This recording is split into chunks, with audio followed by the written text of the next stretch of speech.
Everyone ready? Yes. Okay. Good morning. I am Rob Hur, the United States Attorney here in Baltimore. I am very glad to be joined this morning by Baltimore Police Commissioner Michael Harrison, FBI Special Agent in Charge Jennifer Boone, ATF Special Agent in Charge Rob Hur, DEA Assistant Special Agent in Charge Don Hibbert, Tom McDaniel with the United States Marshals Service, and Nicole Harris-Crest of the Baltimore City State's Attorney's Office. We're also joined here this morning by Clint Fuchs, who serves in my office as an Assistant United States Attorney and as our Violent Crime and Gang Section Chief. We and the men and women of the law enforcement agencies that we represent are utterly dedicated to making our city safer for the people of Baltimore. I'm very grateful to the Reverend Alvin Hathaway of the Union Baptist Church for generously allowing us to address the city from his beautiful church. I'm even more thankful for the service and ministry that Reverend Hathaway and his team provide to the community. We're here today to talk about some recent and important advances in our efforts to reduce violent crime in the city of Baltimore.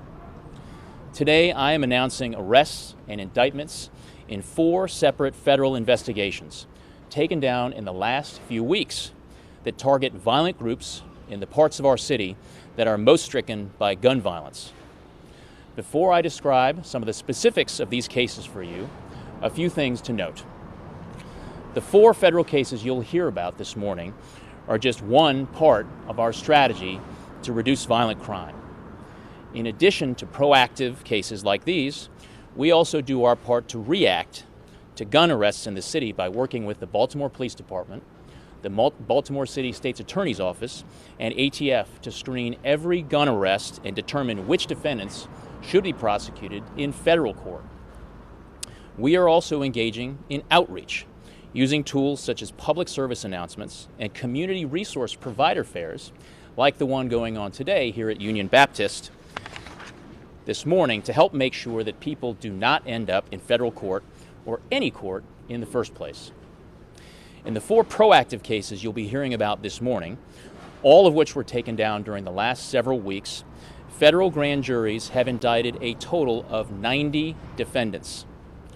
These investigations have taken a total of 51 guns off the streets of Baltimore, removed kilogram quantities of deadly drugs, including fentanyl, from our neighborhoods, and seized nearly $1 million in cash. These enforcement actions have removed violent offenders, guns, and drugs from all around our city in East Baltimore, West Baltimore, Northwest Baltimore, and Southwest Baltimore. All of these cases are built through cooperation.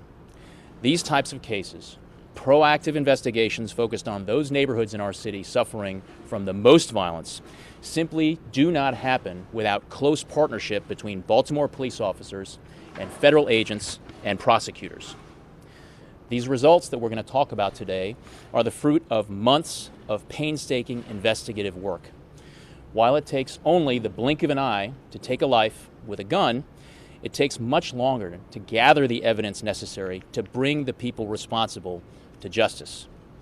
Police officers, federal agents, and prosecutors have been building these cases together for months, and Baltimore can be confident that we are continuing to do this work together. Now let me talk a bit about each of the 4 federal cases that we've brought down here in Baltimore in the last few weeks. And you'll see the locations of the activity of each of these cases on the map to my right. First, the first federal indictment, returned the week before last, charges 25 members of an alleged drug trafficking organization on Monument Street in East Baltimore. The defendants charged in this case face federal charges for allegedly dealing drugs around the 400 block of North Montford Avenue and Jefferson Street and around the 2400 block of Monument Street at Port Street. Today is the first public announcement of these federal charges.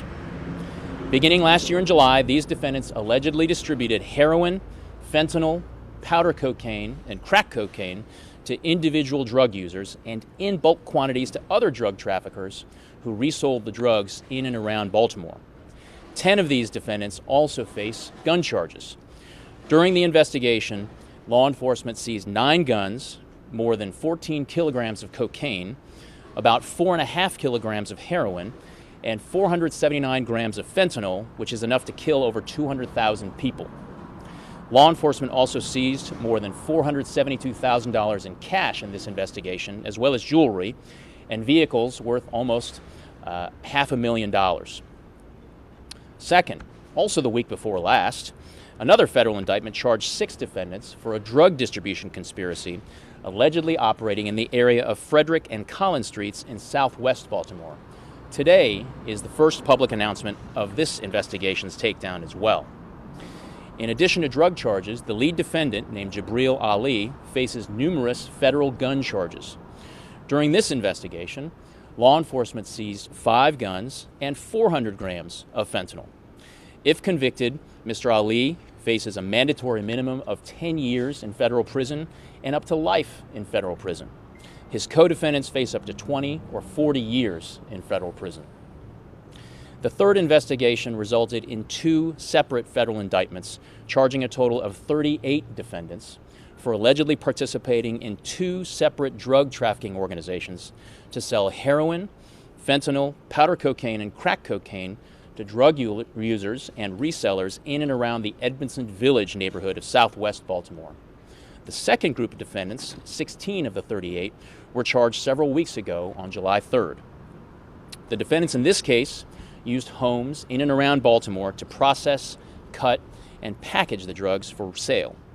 And these defendants, like the defendants in the other cases we're talking about today, possessed guns in furtherance of their drug dealing. Specifically, members of one of the drug trafficking organizations in this case distributed heroin, fentanyl, cocaine, and crack cocaine in Maryland, Virginia, West Virginia, and Pennsylvania. And these defendants allegedly cut the heroin and crack that they sold with other substances like fentanyl. And at least 5 overdose deaths are attributed to the distribution of drugs by members of this conspiracy. Members of the other drug trafficking organization in this investigation allegedly used violence to retaliate against those seeking to rob or cheat them. The federal indictment details several of these violent acts, including a shooting murder on May 5th, 2018, and a gunfight on October 16, 2018, in which an unarmed bystander was struck in the crossfire. In this investigation, law enforcement seized 17 guns, ammunition, drugs, and more than $270,000 in drug proceeds. Fourth, and finally, the week before last, a 4th federal indictment charged 21 Baltimore men for allegedly operating a drug distribution operation in northwest Baltimore, distributing heroin, crack and powder cocaine, fentanyl, and marijuana in the area of Liberty Heights Avenue and Garrison Boulevard. Several of these defendants also face federal gun charges. Law enforcement seized 20 guns and more than $200,000 in cash during this investigation. These defendants are part of an organization called LNG, which is made up of 2 groups who work together: the Black Guerrilla Family, also known as BGF, and the Yellow Bus Gang Crips. LNG members allegedly committed acts of violence, including a gunfight on January 19th of this year.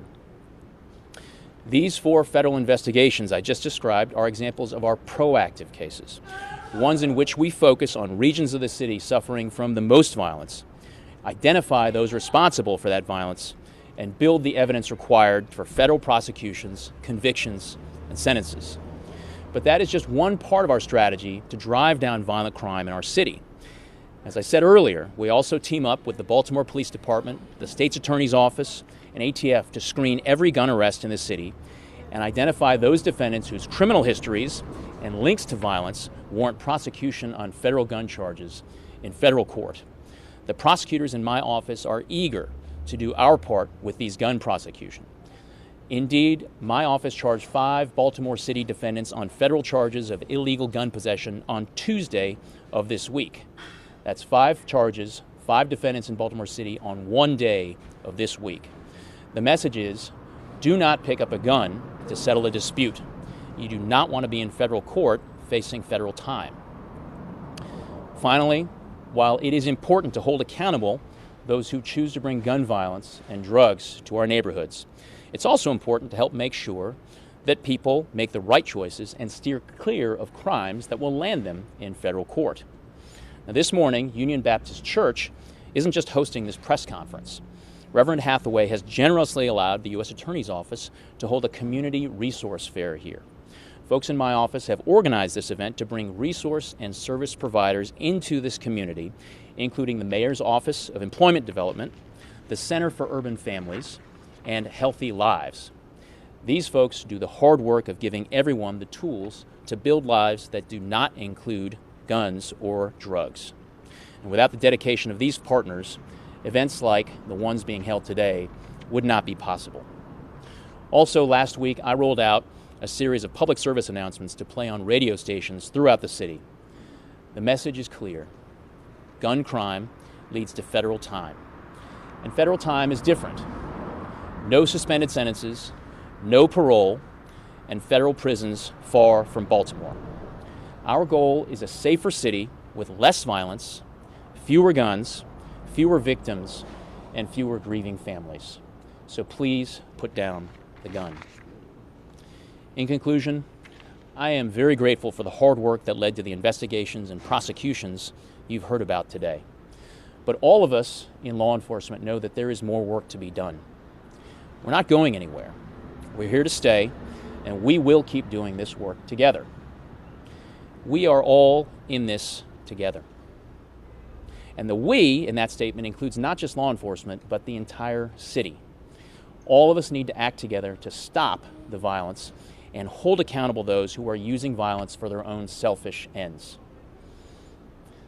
I love the city of Baltimore, and I am proud to work with the men and women of law enforcement who work tirelessly every day to make our city safer. It is an honor every day to serve the people of this city, and there is no place I'd rather be and no other job I'd rather have than to serve as United States Attorney here in Baltimore. The people of Baltimore want and deserve safe neighborhoods, and law enforcement at all levels, local, state, and federal, will continue to work together to reduce violent crime in our city. Thank you. You'll now hear from Police Commissioner Michael Harrison. Good morning, and thank you, Mr. Hur. Thank you for your leadership, and thank you for your partnership. And good morning to all of you. A major part of my crime reduction strategy is to strengthen the coordination with our local, state, and federal partners. We're stronger together than we are alone, sharing intelligence and aggressively investigating cases involving drugs and violence in our community. Today, I am very glad to be here with all of our federal partners to discuss the results of our ongoing efforts to reduce violent crime in our city. Currently, the Baltimore Police Department members are assigned to all of our federal task forces focused on building strong prosecutable cases involving violent offenders. We're also using the analytical resources of our Watch Center as well as intelligence gathered from our investigations to identify members of criminal organizations. The goal, of course, is to impact high crime areas and to disrupt, dismantle, and eradicate areas of illegal drug activity with violence that often goes with it. I want to thank the men and women of the Baltimore Police Department and all of the members of all of our partner agencies for the great work on the cases we're talking about here today. Trust me when I tell you, you're making a difference. I'm proud to be a part of this talented team, and I'm looking forward to a lot more great work in the future. And I think our coordinated message to the Baltimore community is we're removing drugs from the streets, we're removing guns from the streets, and we're removing bad actors from the streets of Baltimore. And thank you again.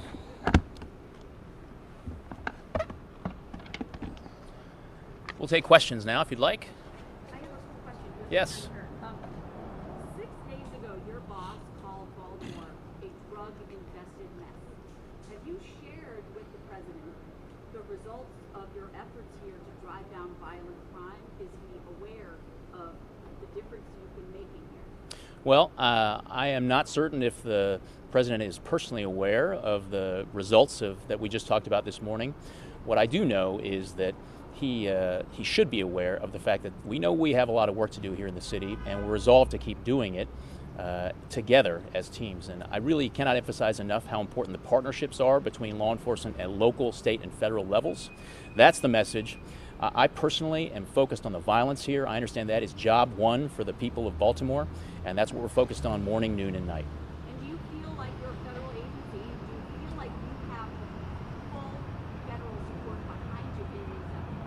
Absolutely.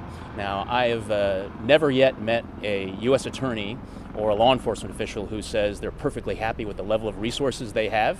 We could always use more. We'd always like more.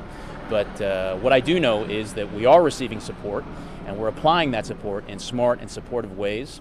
I know I speak for the entire federal law enforcement community when we are resolved to be the best possible partners we can to local law enforcement, such as Commissioner Harrison and City State's Attorney Marilyn Mosby. Thank you.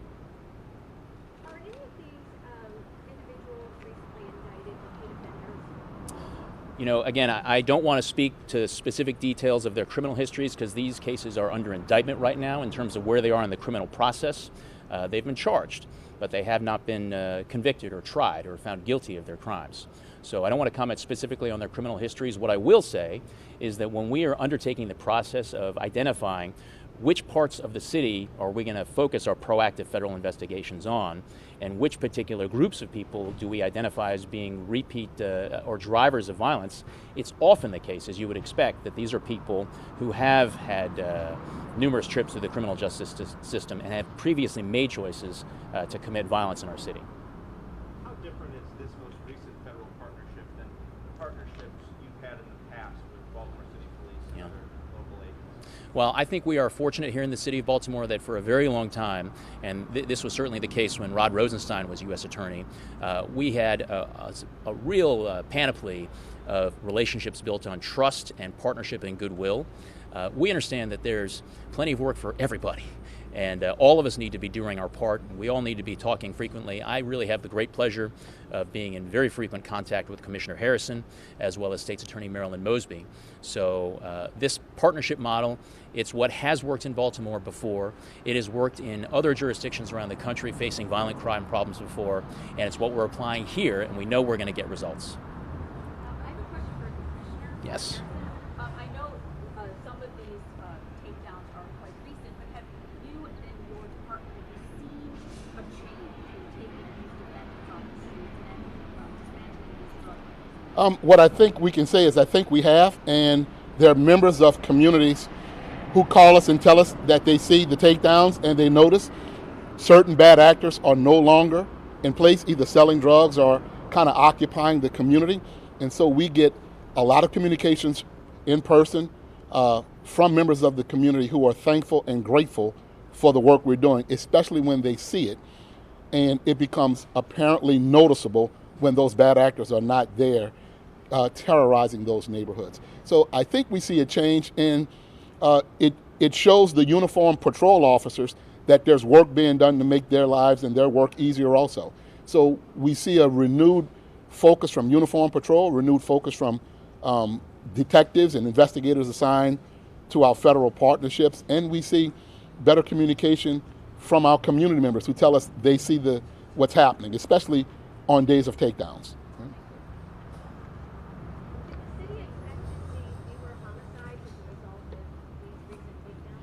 I think over time we all expect to see that as we become more impactful, being where we need to be, when we need to be, and engaging with whom we should be focused on, the bad actors who are committing the bulk of our violence. Over time we will see that, and it's days like today that send a strong message that if you choose this life, we will be here again reporting how we caught you.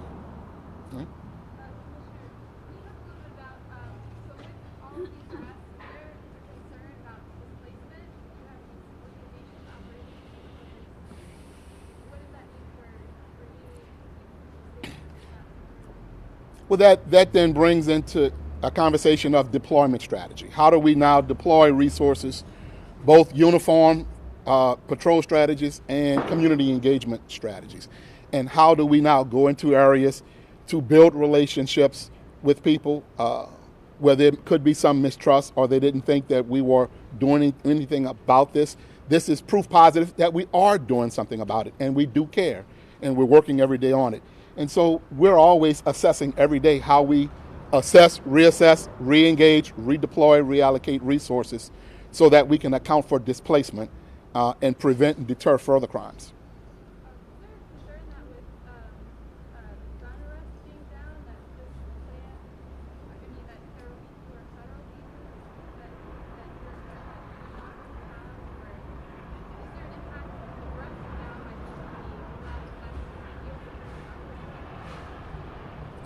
Question for me? Well, I guess either of you.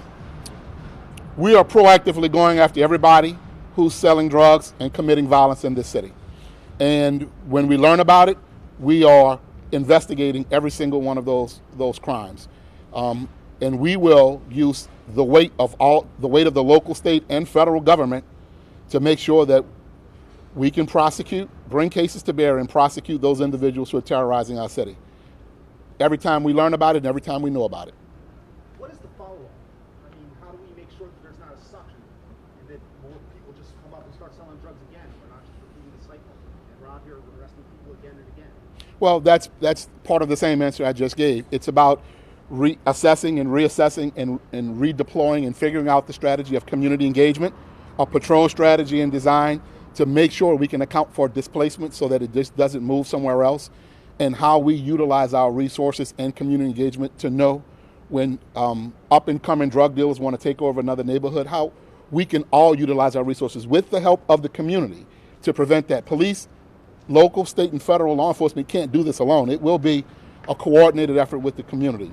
What you see before you today is great communication, collaboration, and coordination at its finest. Commissioner, have the president's comments created any tension or had any impact on any partnership you have with federal law enforcement? It's only make us more resolved and stronger willed and more determined to do more of this every single day. Can I have the U.S. Attorney answer that same question? Great question. The last question that was asked? Yeah, that There's been absolutely no impact. I've had a fabulous, really close partnership and relationship with Commissioner Harrison and with Ms. Mosby before the weekend. I have it now, and I'm confident that I will continue to have that because we really all understand it's simply common sense. We've got a lot of problems to solve, and the only way we're going to solve them is by working together. And Mr. Stern, can you talk about local and congressional support you have received on this topic of community engagement? You know, I haven't spoken directly with local or congressional officials on this particular problem, but I have to understand that they are certainly just as concerned with the issues of violent crime affecting our city as we are, and we're confident that we have their support. What about the governor?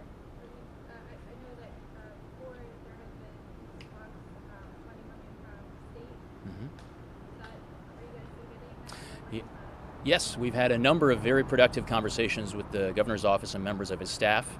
And one of the things that we've been in active discussions with is about the idea of having state funds being allocated for the purpose of funding what are called special assistant U.S. attorney positions. And these are prosecutors. In fact, we have two in our office right now from Ms. Mosby's office, the state's attorney's office, who are designated and made so-called special AUSAs in our office to prosecute and focus on things like gun crime or fentanyl crime. So to the extent that Governor Hogan supports that proposal in order to get state money to fund those further positions, we can always, as I alluded to before, we can always use more resources and more bandwidth because there's plenty of work to do.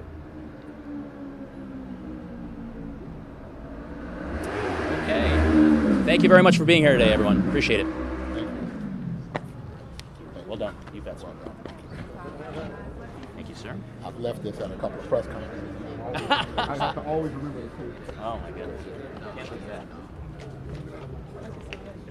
You bet.